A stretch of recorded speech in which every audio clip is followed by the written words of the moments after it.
Hey, fellow cohorts, this is MC Big Boy once again, bringing you the Star Challenge 2. Okay, I was going to make a separate repo, but as I was playing with the code and looking at it, I think it'd be easier if I just add another file. And if you go to, let me pull up my Java here, or not my Java, let me pull up my IntelliJ. And so that's all I did. If you look over here on the left hand side under master coding, we have challenge 2. And this is the challenge 2 file right here. All right. And there's nothing in it. It's blank. It's just blank. I didn't put nothing in it. So let's go, and I want to talk about something else first. If you look, there's another PDF over called Black Box.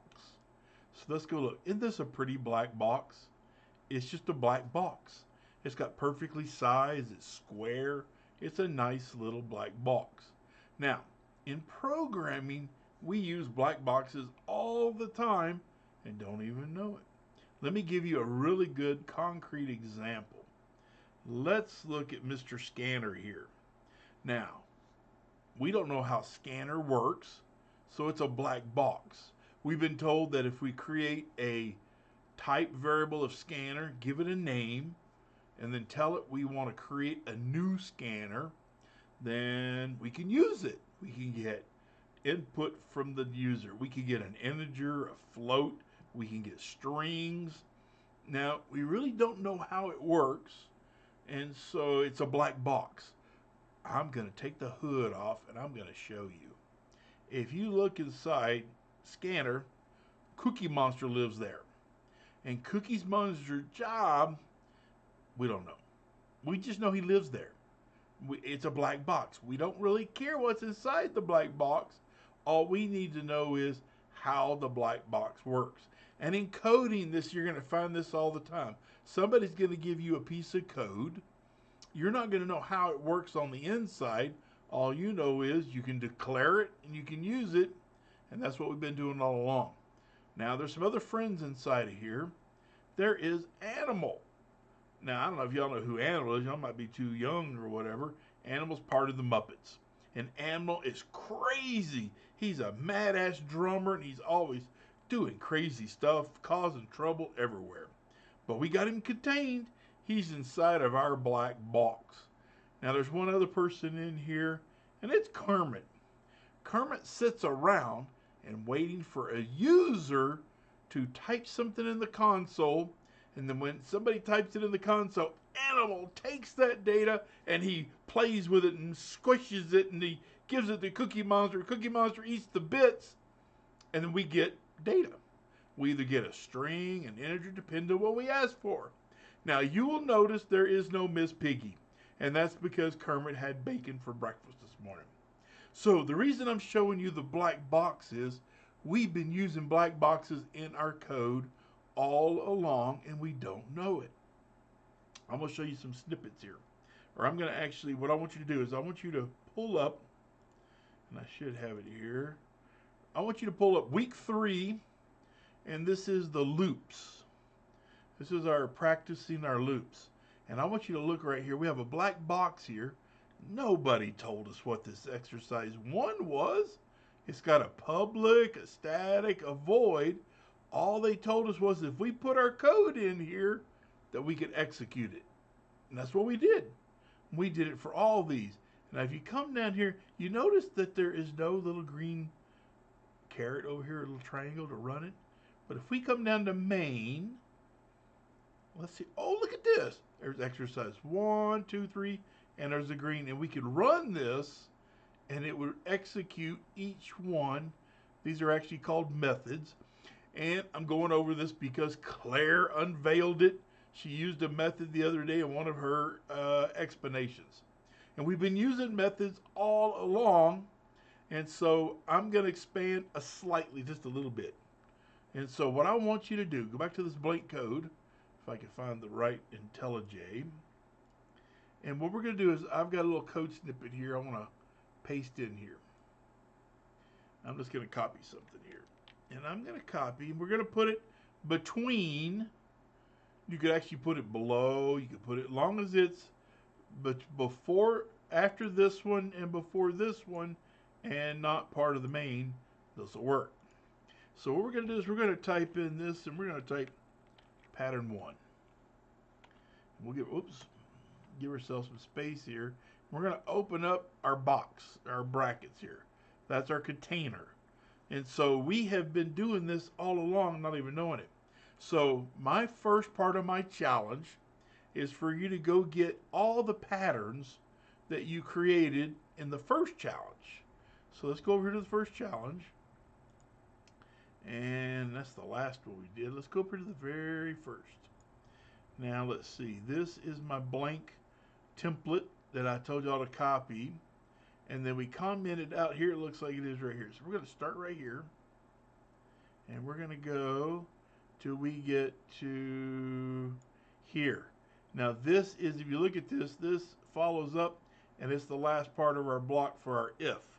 So we're going to copy this. We're going to come over to 2, and we're going to paste it in right here. That's all we're going to do. And so now what we're going to do is we're going to come down here to our main, and let's see if we can run patterns. So we're just going to do, I called it pattern 1, so we're just going to do pattern 1. So let's run it. Let's see what happens. Boy, I left my other console running, it looks like. And there we go. And that was the pattern. If we go to our pattern sheet, that was the pattern that I wanted y'all to create. And I did the first 4 or 5.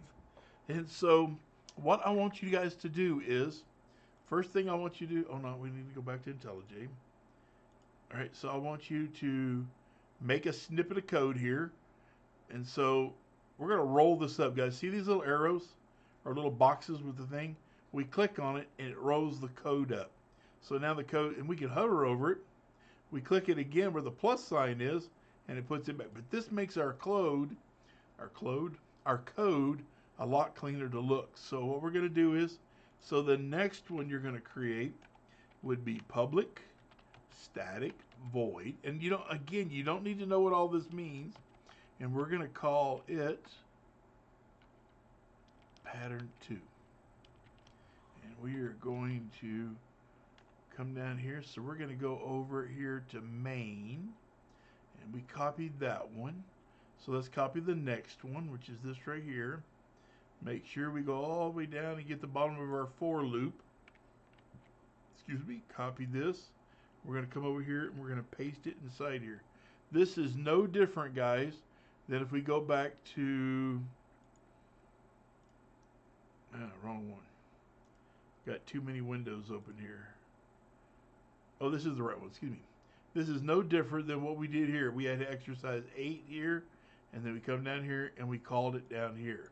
This is no different. We're not doing anything strange. We've already been doing it. So now we have pattern 2. So we can come down here and let's call pattern 2.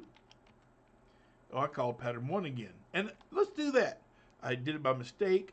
But what would happen if you called pattern 1 again?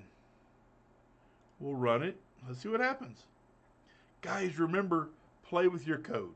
You know, you can't play with your food. Everybody says don't play with your food.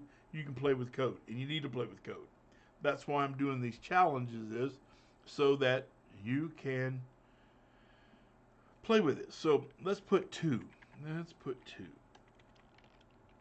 If I could spell, I would be a millionaire. Can't sing either. So now we got our first pattern right here, and then we got our second pattern. And if we go look at the PDF, yes, indeed, that is our second pattern. So look at this. We have now figured out how to call these individually. So we don't have to comment them out now. So my first part of my goal here, or first part of the challenge, is to copy all the different patterns that you made in challenge 1 into challenge 2, put them in their own little blocks of code. Now, I guess we're going to call this 1A of challenge 2. This was 1. I want to do 1A. We're going to do one more. I want to delete these. And, you know, we have been doing a lot of things in class. We've learned a lot of things. So I'm thinking that maybe maybe we could do something creative with all the different little blocks that we've done. Let's put them all into one little program here, kind of. So I want you to create another one, another little method here that we're using. We're going to call this display menu. And we're going to make a menu.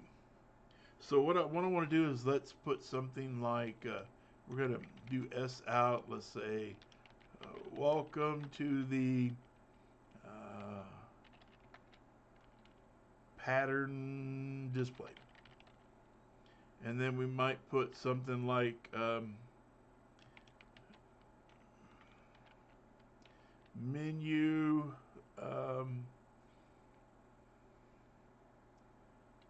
menu 0 exit. Okay. And then we're going to come down. So we got a little message there. Or we could just say, we could just do welcome. You know, you can make this up whatever you want, guys. Now what we're going to do is we're going to do another system out. And this time we'll pay 0 and then we'll put exit. Okay. Now, hey, look at here. Let's do this. Let's do 1. And we're going to do pattern. If I could spell. What am I missing here? In pattern 1. Okay. And then let's do system out. Let's do a 2. And let's do pattern 2.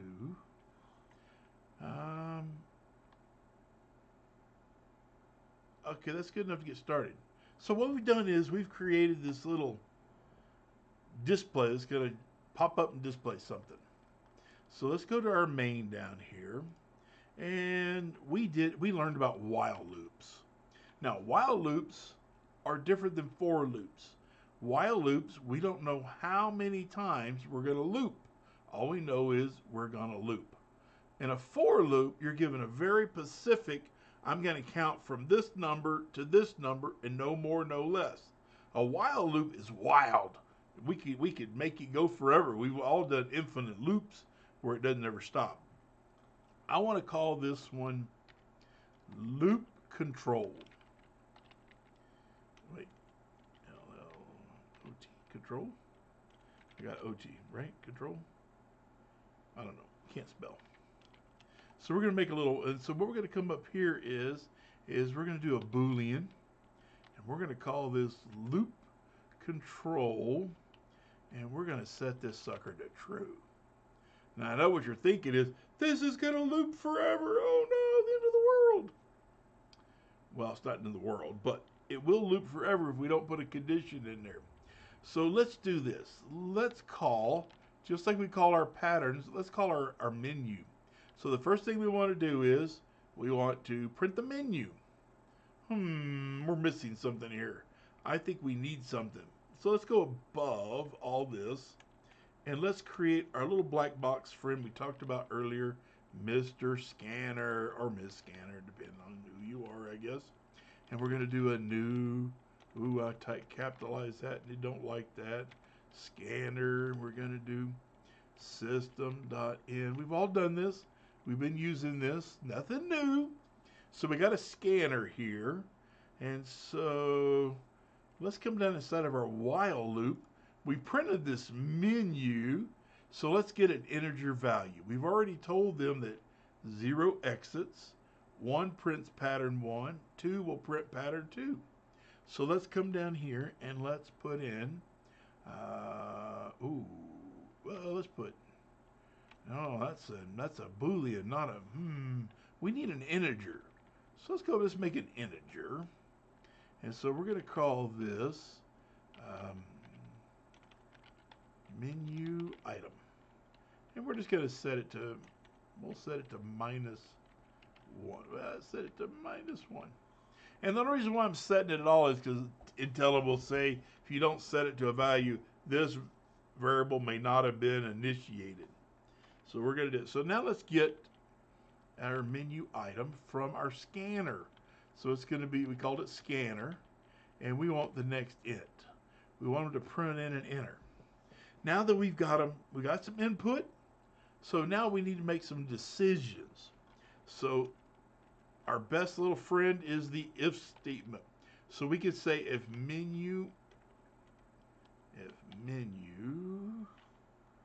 oh, I got it in, not, menu item is equal to 0. If it's equal to 0, then we're going to set our Boolean of our loop control. We're going to set it to false. We don't want to loop anymore. Okay, so we're just going to do it. Now we can do else if. So we're going to do another condition here. If menu item is equal to, we got to put 2 equals there, to 1, we want to do something. What do we want to do? We want to call our pattern 1 because we already told them it's pattern 1. We got pattern 1 up here. So let's just call that. So we're just going to call pattern 1 and we're done. Now let's do another else. And we're going to do if, what I think we need to know what we're going to do. Menu item is equal to 2. Okay. And then now what we're going to do. What we're going to do, pattern 2. And now let's do another else. What if they typed in something that was not on our menu? What do we want it to do? So we want to come down here and we're just going to display the menu item. If they put a number in wrong, well, let's go test this out. So now we've got our scanner we've been using. We got a test for our Boolean for our while loop, and we got menu items that we're getting from the user. So let's go test this sucker out. Hey, look at here. So it printed a menu. So we can all see our little menu down here. Okay, now it's going to, so it's waiting for something. So if we press 1, hit enter, we get our little pattern there. Is that cool or what? Okay, now we're still waiting for another item. So let's do 2. Whoa, wait a minute. Why are we getting the same pattern here? 1. Okay, 0. 0 exited. We did something wrong there, bro. What the heck did we do up here? Let's go over and see what we did. Let's go down here. So, oh, looky here. Me and my fast typing, I called the same method twice. So we're just going to take this out, put in 1, and let's rerun it. Guys, do not be afraid of starting and stopping your code. Make a little couple changes, go test it, and keep going. So now we'll put 1 in there, and we got it. Now, I want to go, and I'm going to do it on camera, because I don't remember. And I'm going to do console clear. And it's called just console clear. So I wonder if that works.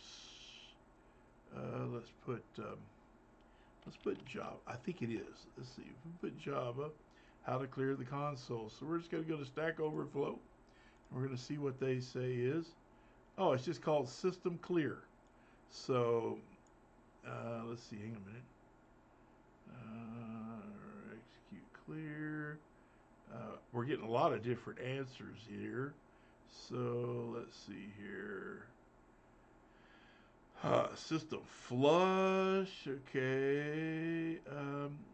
So here somebody says this will not work on Windows. This does not work in IDE terminal. So they're giving us a clear the screen. They're doing all kinds of stuff up here. So it may depend on looking at this. It may depend on this. This will work in Linux environments. So we're getting all kinds of answers here. And what we may have to do is we may have to just try it. So let's go over to this guy right here might have it out. So he did this print and this flush.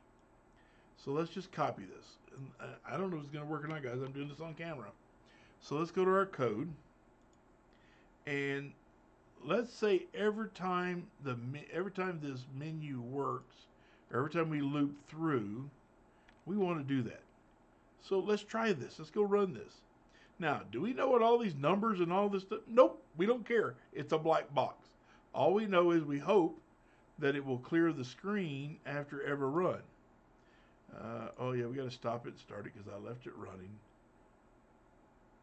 Okay, so it's asking for, so let's do pattern 1, and then let's do pattern 2. No, that didn't work evidently because we still got, it didn't work. So again, guys, we need to hit a 0 here to get out of this, otherwise it's sitting there still waiting on us. So we tried something.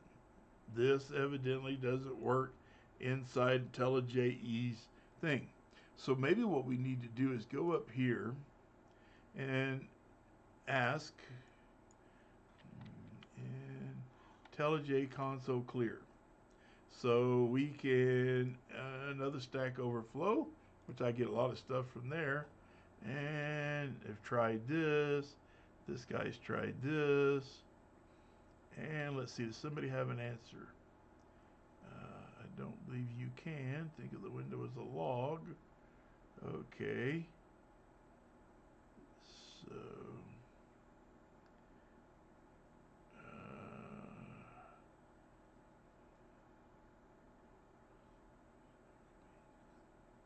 okay, so here we go.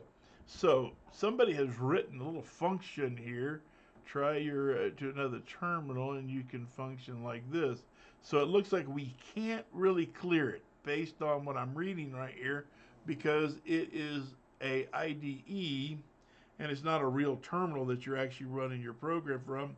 It's a pseudo terminal. It's printing code as it's running. It prints all kinds of other things. So instead of doing that, what we're going to do is we're going to do this. Since I can't find it right off the top of my head, and I don't know where we're, let's look and see where we're at on time over here. We're doing just fine.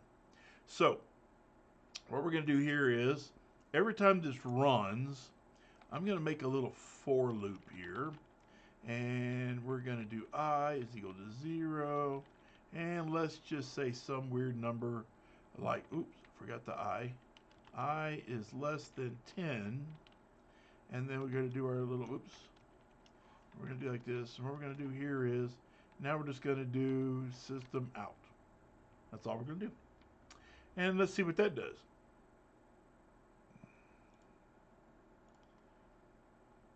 So we run down here. We can get our input down here. If I can click where to go. Oh, looky here. So it pushed all this stuff up. And if we looked at it, it printed 9 lines or 10 lines before it printed the pattern. Now it's waiting down here. So if we do 2, it gives us a big old white space there so that it looks like it's kind of clearing the terminal. That way they're not pushed on top of each other. So guys, look at this. We have created a very simple menu system here to run our code. Now, you would put in your next pattern. Here, you put in the menu item. And we're going to say pattern 3. And you would just keep doing that. Now you would come down here and you would do another else, another if else. But you know what, guys? I think there's a better way of doing this. So what we're going to do is we're going to temporarily, we're just going to comment that out because I think there might be a better tool that we've already talked about in class, and it's called the switch. And the switch is like a glorified if-else statement. So we're going to switch on menu item, okay? And so what we're going to do is, so up here, we did menu item equals 0. This becomes false. Okay, so let's do that here. So how we do that here is called a case. So in other words, if menu item is 0, it's going to be case 0, then we want to do something. So we're just going to do the loop control equals false. Now you got to do a break because you don't want the code to keep executing. So now let's do case 1. And in case 1, what do we do up here? We printed out pattern 1. So let's put in pattern 1 and then do a break. Now let's do case 2. In case 2, we're going to do pattern 2. And then we're going to do a break. Now, remember up here we had an else. So if they didn't put the number that we were looking for, it would do a display. Well, we have a default here. And so what we're going to do is we're just going to display the menu if they don't type one of our requests. Well, let's go run this. Let's go see how this runs. Let's go see how this runs. Run the code. Oh, I see I left it running again. So we come down here. And now pattern 3 is not going to do anything because we don't have pattern 3. So let's put in 1. And we get that. So let's put in 2. We get that. Now we do 3. Well, 3 wasn't, we didn't make it. If we go up here and look, we didn't do a switch for 3. So it goes to default. So it automatically prints the menu. So now if we go back down here, if we hit 0, it exits. So, guys, I think to me, this is a lot cleaner looking and easier to follow than all these if and else here. Now, there's a lot of times you have to use if and else and that kind of stuff. We're going to just delete that. We're going to put a switch in here. Guys, this is my challenge 2 part 1. So, remember what we're going to do is you're going to go up here. You're going to create each individual little blocks of code. You're going to come down here and add a menu item. And then you're going to come down here and you're going to make a case for it and just call it to print it out. That's all that challenge 2A or 2.1 is. I'll have more in the next video. Hope these are helping, guys. Hope you can see how this code works and how this could be a real world situation. We've created a menu, so we have input from our user to tell the system what to do, and we gave it away so it wasn't an infinite loop. We made sure that we had a way, and we do that by 0 to get out. Guys, I hope this has been fun for y'all guys. You might have learned something, and keep up the good work, and we'll all make it through this together.